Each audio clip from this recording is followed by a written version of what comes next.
Hello friends, നേരിയ സാരിയും പൊന്നാടയും ഉണ്ടെങ്കിൽ അടിപൊളി ധാവണി സെറ്റ് റെഡി. എങ്ങനെയെന്ന് നോക്കാം. പാവാട തയ്ക്കുന്നതിനായി വീഡിയോയിൽ കാണുന്നത് പോലെ പ്ലീറ്റുകൾ എടുക്കണം. അതിനുശേഷം പ്ലീറ്റുകളുടെ മുകൾ ഭാഗത്തുകൂടി ഒരു പീസ് തുണി നീളത്തിൽ വെച്ച് തയ്ച്ചെടുക്കണം. ഇത് പട്ടയ്ക്ക് വേണ്ടിയാണ്, ഞാട കയറ്റാൻ വേണ്ടിയാണ് ഇങ്ങനെ ചെയ്യുന്നത്. അതിനുശേഷം പാവാടയുടെ താഴ്ഭാഗത്തും നമ്മൾ ഷോളിന് വേണ്ടി കട്ട് ചെയ്ത് മാറ്റി വയ്ക്കുന്ന ആ തുണിയുടെ ചുറ്റിനും ബ്ലൗസിൻ്റെ ബാക്കി വരുന്ന തുണി വെച്ച് ഇതുപോലെ തയ്ച്ചെടുക്കണം. അടുത്ത് ബ്ലൗസാണ്. ബ്ലൗസിന് വീഡിയോയിൽ കാണുന്നത് പോലെ തുണി മടക്കി അതിൻ്റെ മുകളിൽ അളവ് തുണി വയ്ക്കണം. ഏത് തുണി വേണമെങ്കിലും വയ്ക്കാം. അതിനുശേഷം അതിൻ്റെ കൈക്കുഴിയും കഴുത്തും അടയാളപ്പെടുത്തി വീഡിയോയിൽ കാണുന്നത് പോലെ ബാക്ക് പാർട്ട് വെട്ടിയെടുക്കണം. ഇതേപോലെ തന്നെ ഫ്രണ്ട് പാർട്ടും വെട്ടിയെടുത്തിട്ട് രണ്ടായിട്ട് കട്ട് ചെയ്തെടുക്കണം. അതിനുശേഷം ലൈനിങ് ഇട്ട് തയ്ച്ചെടുക്കണം.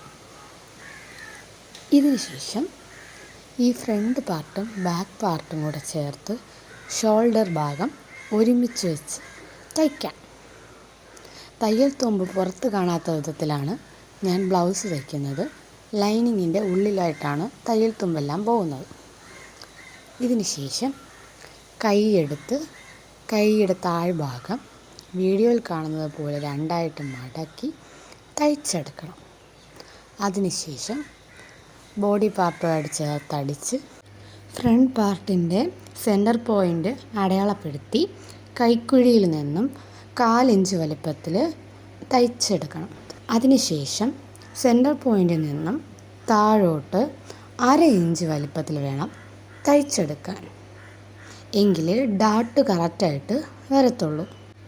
ഇതിന് ശേഷം താഴ്ഭാഗം ഫ്രണ്ട് പാർട്ടിൻ്റെയും ബാക്ക് പാർട്ടിൻ്റെയും ഓരോ ഇഞ്ച് വീതം മടക്കി തയ്ക്കണം. നമ്മൾ ലെങ്ത് എടുക്കുമ്പം അതിൽ 2 ഇഞ്ച് എക്സ്ട്രാ വിട്ടിട്ട് വേണം അളന്ന് വെട്ടിയെടുക്കാൻ. ഇതിന് ശേഷം ഫ്രണ്ട് പാർട്ടും ബാക്ക് പാർട്ടും ജോയിൻ ചെയ്ത് തയ്ച്ചാൽ blouse ready. Thanks for watching.